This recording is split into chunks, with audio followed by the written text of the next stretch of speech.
The Kim estate didn't welcome strangers. It consumed them. Polished granite floors stretched like frozen lakes beneath fixtures that cast more darkness than illumination. The scrolls lining the main corridor watched with ancient eyes, generations of powerful men who'd ruled Seoul's underworld with blood and silence.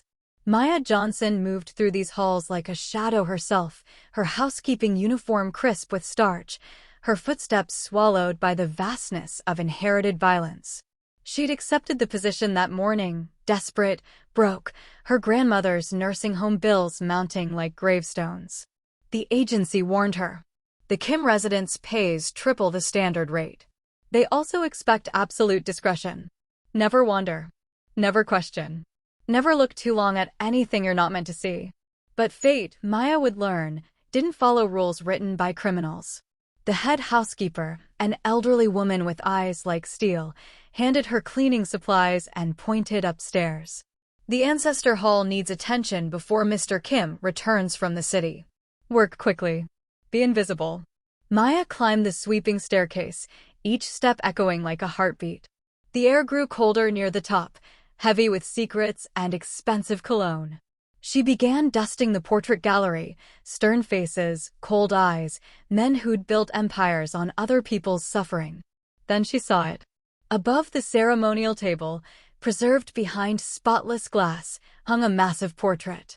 Two men stood side by side in traditional Korean dress, their hands clasped in brotherhood. The older man, Director Kim, unmistakable from the news articles she'd seen, wore power like a second skin. But the younger man beside him made Maya's breath catch in her throat. Dark skin, warm eyes, that gentle half-smile she'd memorized from the single photograph her grandmother kept on the nightstand.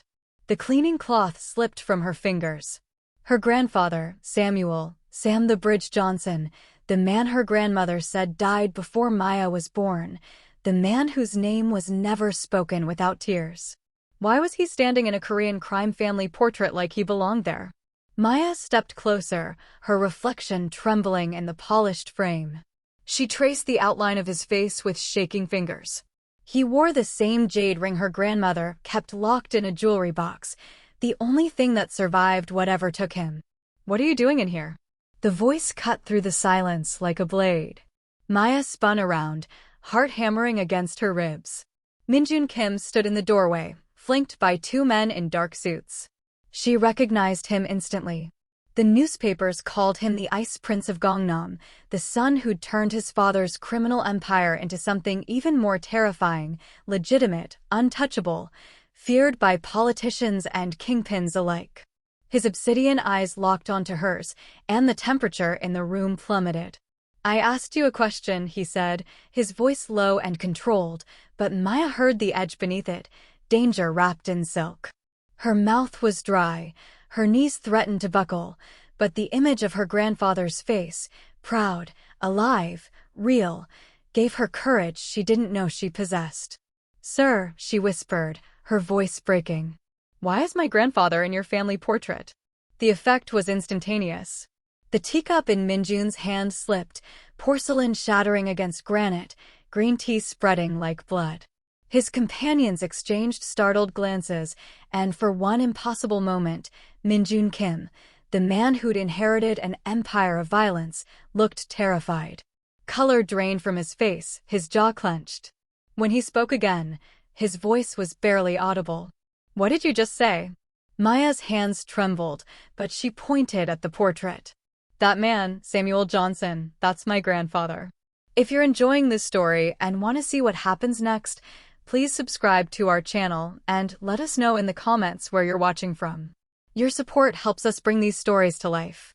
The room fell into a suffocating silence. Min-jun's associates shifted uncomfortably. One whispered something about the old days and impossible. Min-jun raised a hand, silencing them without looking away from Maya. "Everyone out," he commanded. "Now." They left quickly, their footsteps fading down the hallway. The massive door clicked shut. Now it was just Maya and the man whose family had something to do with her grandfather's disappearance. The air between them crackled with unspoken threats and buried secrets. Min-jun moved closer, each step deliberate. "You're the new girl from the agency." She nodded, not trusting her voice. And you're telling me, he continued, his tone dangerously soft, that Samuel Johnson, the man in that painting, was your family? My grandmother's husband, Maya managed. She said he died when she was young, but she never said how. She never said this. Min-jun's expression shifted, something flickered behind his eyes, pain, recognition, guilt. Your grandmother was wise to stay silent, he said finally. Some truths are better left buried. What does that mean? Maya demanded, anger overriding fear. What happened to him? For a long moment, Min-jun said nothing. He stared at the portrait, his jaw working as if wrestling with words that refused to come.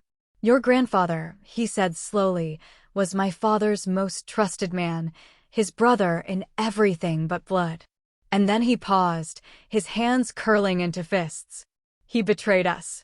He tried to destroy everything we built. The explosion that killed my father, your Samuel Johnson, started it. No, Maya breathed. That's not. You don't know what you're talking about, Min-jun snapped. You don't know the man in that picture, the damage he caused, the lives he ruined. Then tell me, Maya challenged, her voice rising. If you're so sure he was a monster, prove it. Because the man my grandmother described was good, he was kind. Min-jun's face hardened.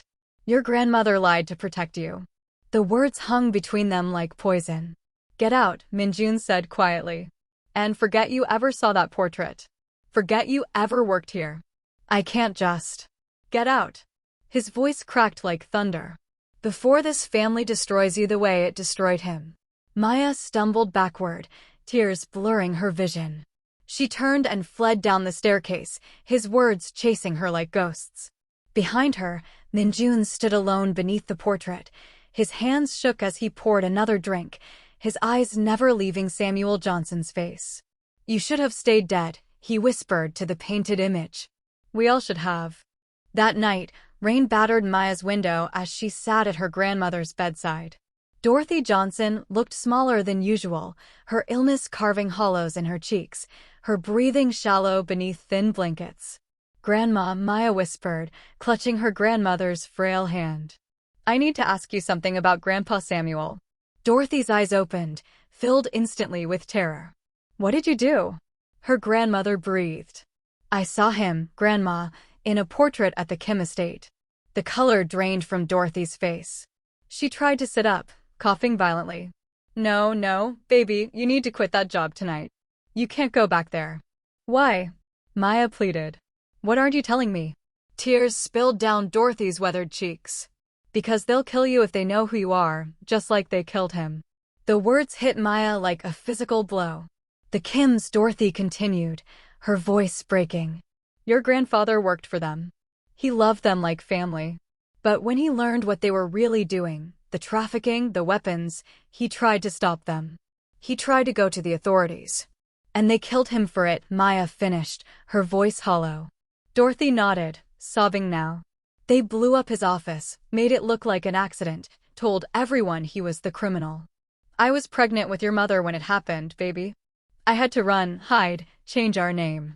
I've spent 30 years praying they'd forget we existed.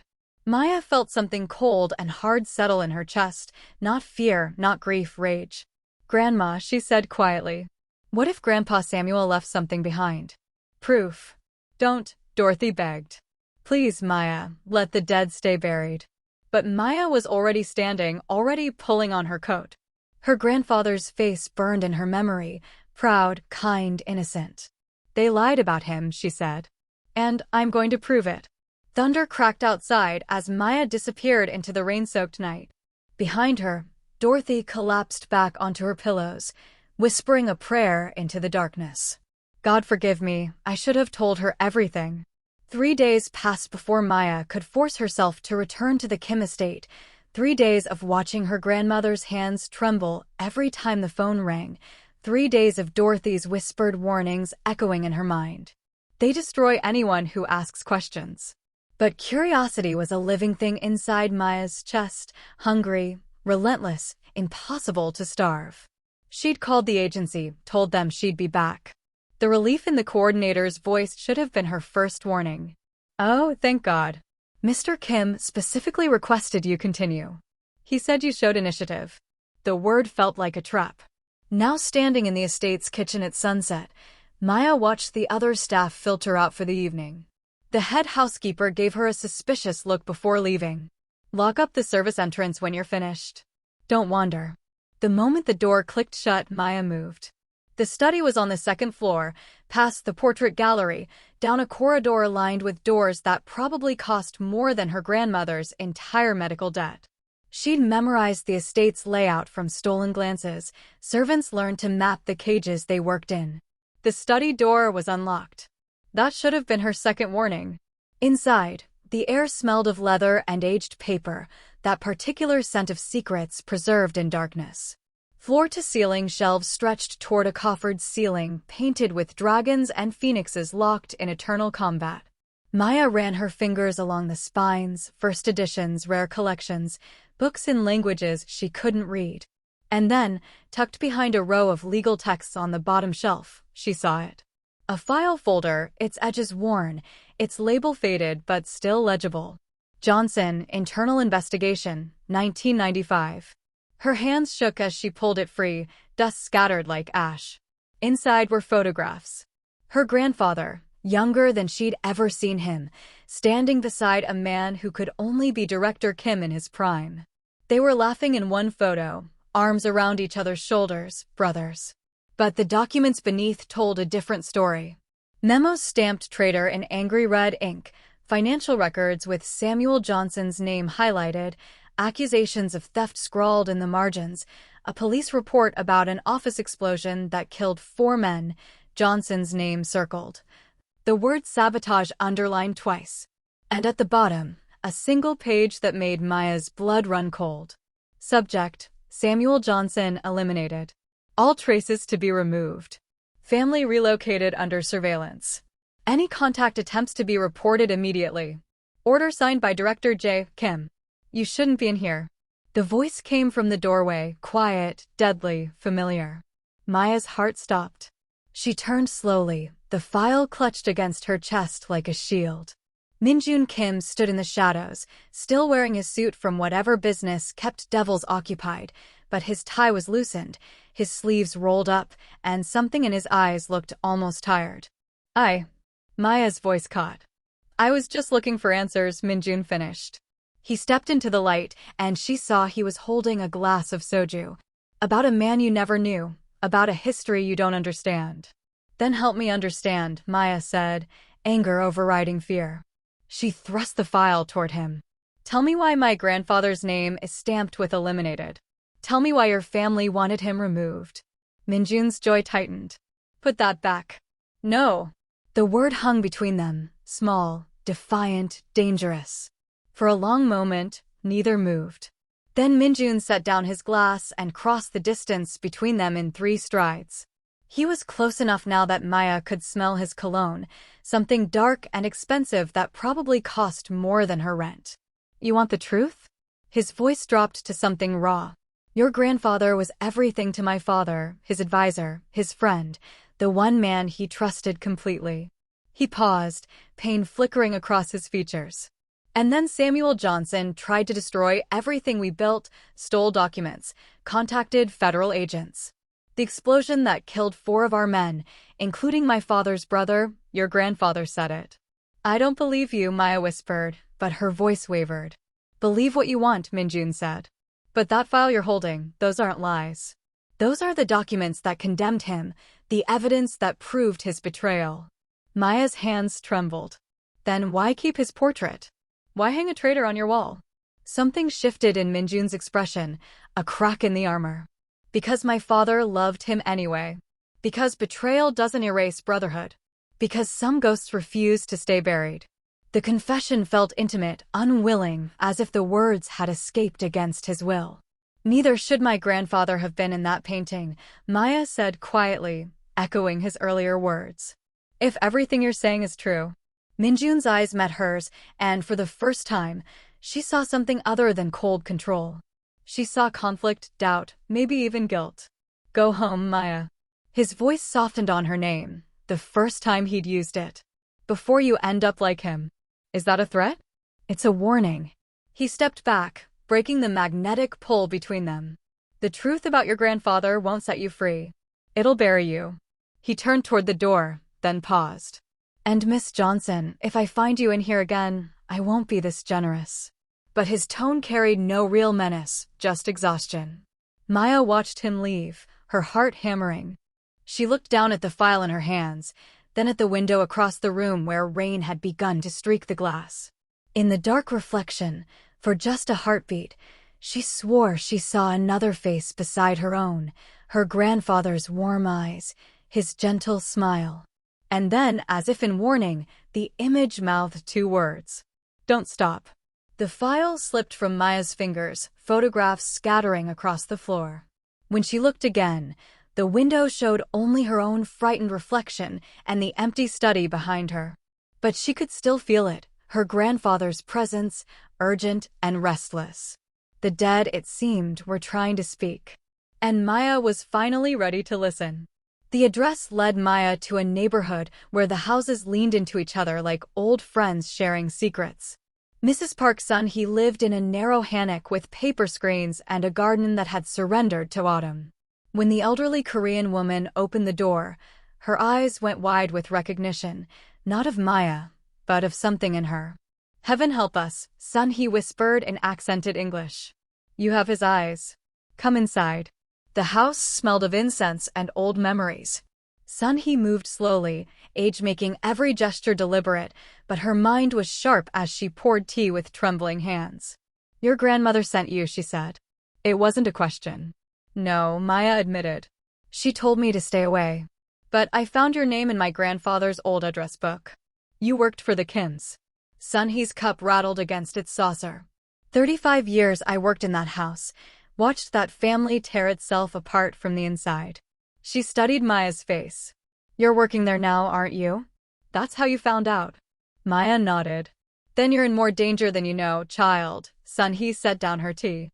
Samuel Johnson wasn't just an employee. He was Director Kim's right hand, his brother in everything but blood. The director trusted him with secrets he wouldn't tell his own sons. Then why did they kill him? Son, his expression darkened. Because of me, son. The name hung in the air like smoke. The director's youngest sister, Son, he continued. Beautiful girl, kind heart. She fell in love with your grandfather, and he with her. But the Kims don't share blood with outsiders, especially not black men, no matter how trusted. Her voice grew bitter. The director forbade it, told Samuel to leave her alone. But love doesn't follow orders. Maya's heart hammered. What happened? They ran away together, planned to marry in secret. But someone betrayed them, told the director where they were hiding. Son, his hands clenched. The director's men dragged Mi-sun back. Your grandfather. She paused, pain flickering across her face. They beat him, burned his identification papers, told him if he ever contacted her again, they'd kill them both. But he didn't stop, Maya whispered. No. He gathered evidence instead, financial records, proof of the family's crimes. He was going to expose them, not for revenge, but to free Mi-sun from that life. Son, his eyes filled with tears.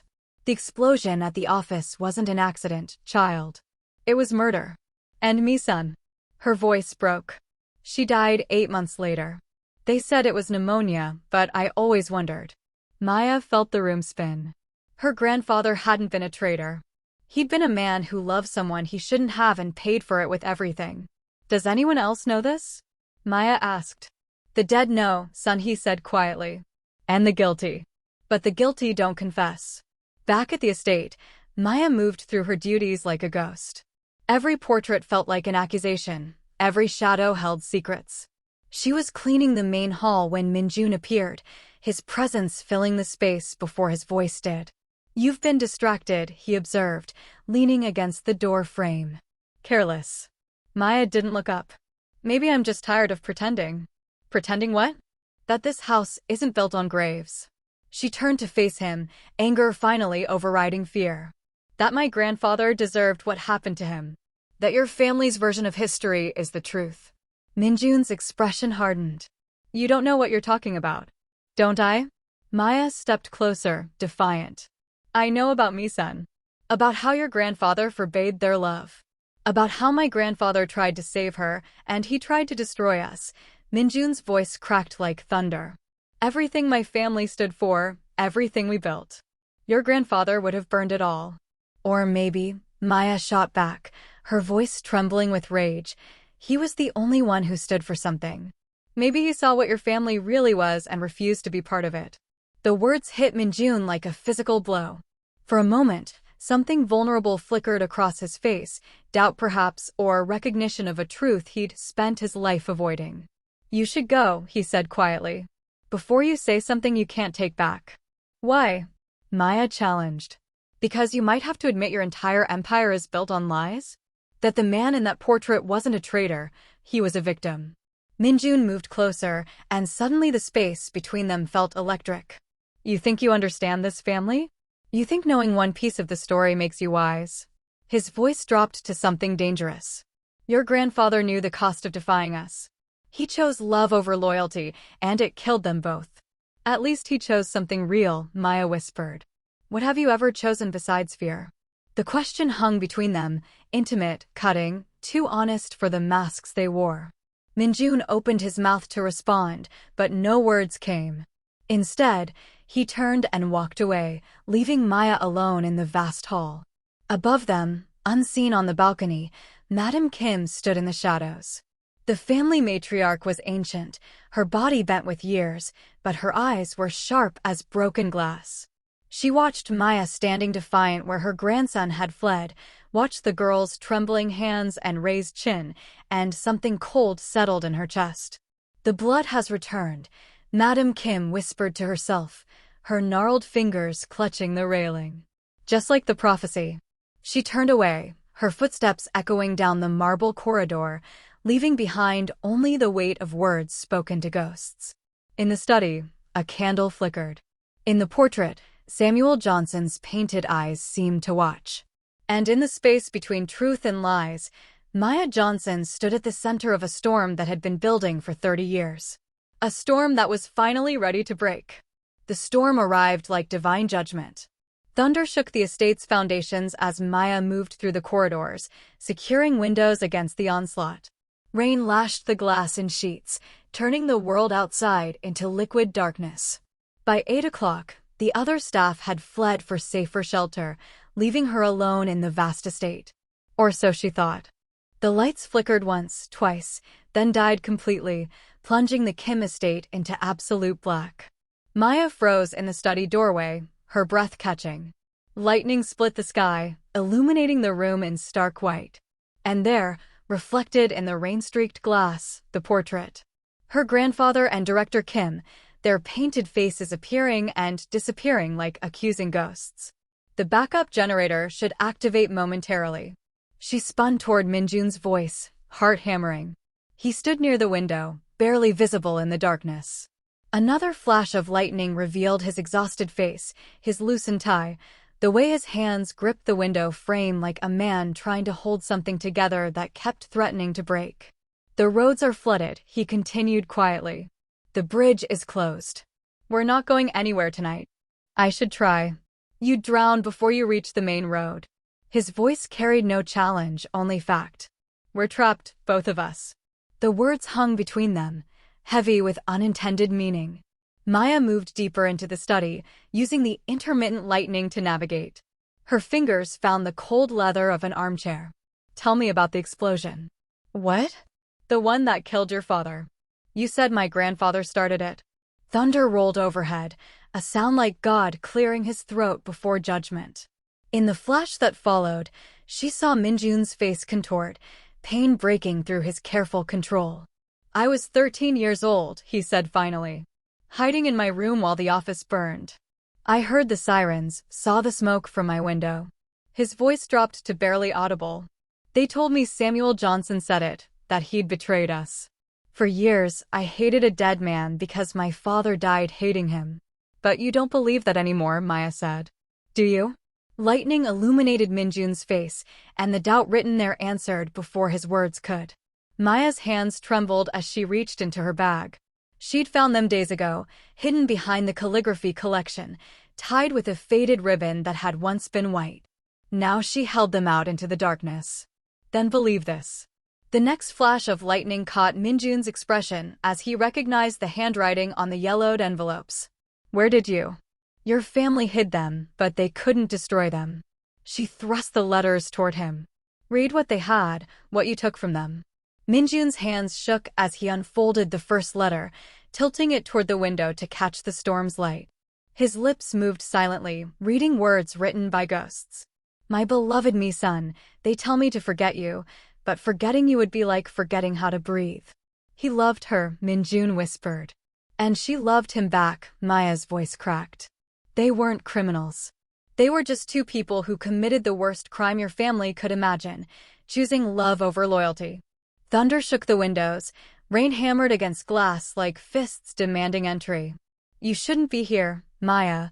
Min-jun looked up from the letters, and the distance between them suddenly felt unbearable. You shouldn't know these things. Neither should you have lied about my grandfather. I believed what I was told. His voice rose, anger and anguish mixing. I was a child when he died. I trusted my family. And now you know better. She stepped closer, her heart pounding against her ribs. So, what are you going to do about it? The question hung in the charged air between them. Rain hammered, lightning painted them in stark relief. Maid and crime boss, descendants of a love story that ended in ashes, standing in the exact same position their grandparents once stood. I don't know, Min-jun admitted, his voice breaking. I don't know how to fix what my family destroyed. Maybe you can't fix it. Maya moved closer, close enough to see the storm reflected in his obsidian eyes. Maybe you can only stop destroying. Their eyes met, and something shifted. The anger between them melted into something more dangerous, recognition, connection, the magnetic pull of two people who should hate each other, but couldn't. Min-jun moved first, his hand coming up to her face, hesitant, trembling. This is wrong. I know, Maya breathed. We're going to regret this. I know. The kiss was desperate, born from grief and anger and forbidden desire that had been building since the moment she pointed at that portrait. It tasted like rain and soju and 30 years of buried truth finally breaking the surface, wrong and inevitable all at once. The storm raged around them as they surrendered to something neither could name or stop. The letters scattered across the floor, love confessions from the dead, witnessing the living repeat their dangerous mistakes. When they finally broke apart, both trembling, Min-jun pressed his forehead to hers. We can't do this again. I know, Maya whispered, even as her fingers curled into his shirt. At dawn, Maya woke alone on the study sofa, covered by Min-jun's jacket. The storm had passed. Pale light filtered through rain-streaked windows, making the world look newly baptized. On the desk, written in Min-jun's precise handwriting, was a single line. You shouldn't love me, Maya. You'll burn too. She crumpled the note in her fist, blinking back tears. Downstairs, hidden in the shadows of the grand staircase, Lee Tae-young watched Maya descend with disheveled hair and borrowed clothing. Min-jun's consigliere smiled slowly, pulling out his phone. The boss has finally met his match, he murmured, snapping a photograph. This should be interesting. The note appeared under Maya's door at 11:30 that night, slipped through like a serpent. Check the wine cellar. Midnight. Come alone. No signature, no explanation, just an invitation to danger written in elegant script that could have belonged to anyone in the estate. Every instinct screamed trap. But curiosity, that fatal family trait her grandmother had warned her about, drove Maya down the servants' stairs as the grandfather clock struck 12. Each chime felt like a countdown to something irreversible. The wine cellar was a cavern of shadows and expensive secrets. Stone walls wept with condensation. The air tasted of earth and time and things meant to stay buried. Maya's flashlight beam cut through the darkness, revealing rack after rack of bottles worth more than her grandmother's medical debt. Then she saw it. Behind a false panel that hung slightly ajar, as if someone wanted it found. A leather-bound ledger, its pages yellowed with age, her grandfather's handwriting stark on every line. Transaction log. Samuel Johnson. 1994 to 1995. Her hands shook as she read by flashlight. Weapons shipments to foreign militias, human trafficking routes through the port, political bribes itemized with brutal precision. Every crime the Kims committed, documented in meticulous detail. And at the bottom of each page, her grandfather's signature, not as participant, but as witness, as evidence gatherer. He'd been building a case, preparing to destroy them from within. So you found it. Maya spun, nearly dropping the flashlight. Tae-young emerged from the shadows like something that had been waiting there all along, his smile cold and satisfied. Trespassing after hours, theft of private documents. He'd sked softly. The police would be very interested in a desperate young woman breaking into her employer's wine cellar, especially one with such an interesting family history. I was invited. By whom? Tae-young's smile widened. Show me the note then. Oh wait, I'm sure you destroyed it. How convenient. Maya clutched the ledger to her chest, her back against the wine rack.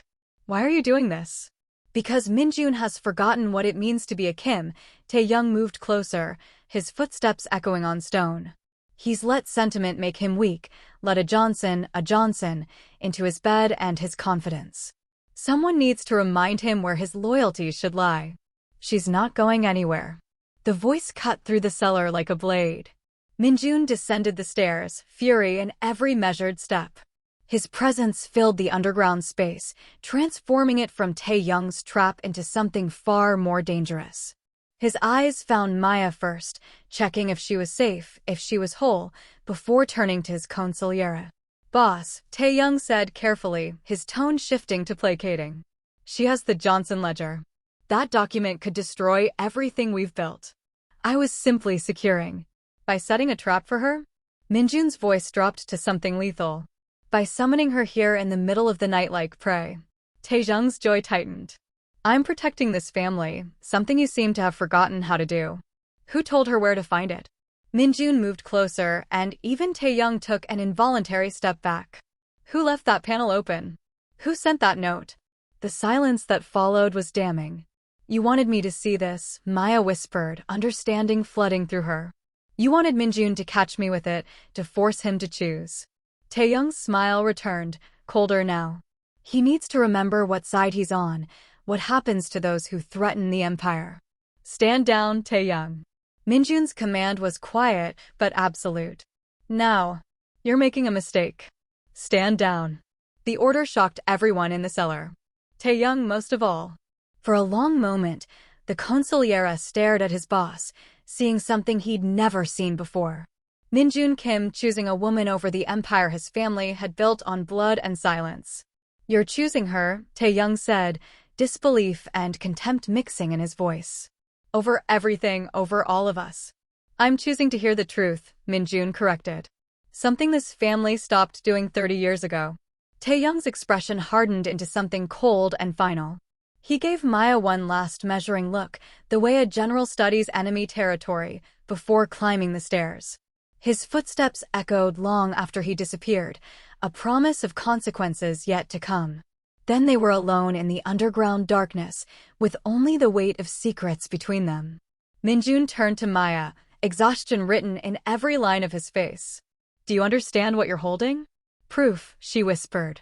That my grandfather tried to stop you, that he was a hero, not a traitor. Proof that could put every remaining Kim in prison. His voice was hollow. Including me. Judges, senators, police commissioners. Half the city's power structure is implicated in those pages. Maya clutched the ledger tighter. Then maybe they should be in prison.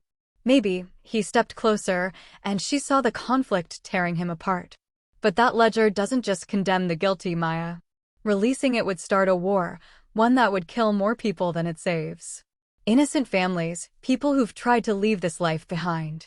Blood doesn't stop with the perpetrators. So you want me to destroy it? To let your family keep winning? I want you to understand that truth is a weapon. His hand reached out, fingers brushing hers where they gripped the leather binding. The touch was electric, intimate. And weapons always make someone bleed. Maya's eyes filled with tears. Then destroy it, she said, her voice breaking. Burn it, or it'll destroy you. Min-jun's fingers curled around hers, around the ledger that held both their histories. What if I don't want to choose between my family and what's right anymore? The question hung between them, an admission more dangerous than any crime documented in the pages they held together. "Then don't," Maya whispered. They stood there in the wine cellar's darkness, the ledger between them, their future balanced on the edge of impossible choices. Outside, dawn was still hours away. Time enough for truth, time enough for lies, time enough for everything to change. Maya woke in her apartment with sunlight streaming through cheap curtains and the ledger gone from her nightstand. In its place, a summons written in elegant feminine script. "Come to the East Pavilion. 3 p.m. alone. M.K. Madam Kim, the matriarch." The East Pavilion smelled of incense and regret. Madam Kim sat in a silk chair that had witnessed decades of family secrets. Her gnarled hands folded over a cane carved from Korean cherry wood. Despite her age, somewhere beyond 85, her eyes were sharp as broken glass, missing nothing. "Sit, child," she commanded. Maya remained standing. "You took the ledger." "I did." Madam Kim's expression revealed nothing. "Because you're asking questions that could get you killed, just like your grandfather." "Then tell me the truth," Maya said. "All of it." Madam Kim studied her for a long moment, then sighed, a sound like wind through a cemetery. "Samuel Johnson was no traitor. He was family, blood family." The words hit Maya like a physical blow. "What?" "My husband had a younger sister, Min-jun. Beautiful, headstrong, doomed from birth to be a pawn in our empire's games." Madam Kim's voice grew bitter with memory. When she fell pregnant with Samuel's child, it should have been a scandal, but it became something worse. An opportunity. Maya's legs weakened. She sank into the chair opposite Madam Kim. "The baby was born in secret," Madam Kim continued, each word deliberate. "A daughter. Min-jun died shortly after. Grief, they said, though I've always suspected poison was involved. The child was given to Samuel's family to raise to hide." Her ancient eyes fixed on Maya. "Your grandmother, child. She carried Kim blood, though she never knew it." "No," Maya whispered. "That means you're both, dear. Johnson and Kim." The forbidden love made flesh. Madam Kim's smile held no warmth. "You want to know who ordered Samuel's death? You want to know what happens next? You want to see how the forbidden love turn out? Click the subscribe button and like this video. You will be the first to be notified when we drop the next part. If you enjoyed this story, let me know in the comments below. Don't forget to like and subscribe if you haven't already. Thank you so much for watching, beautiful people. See you in the next one.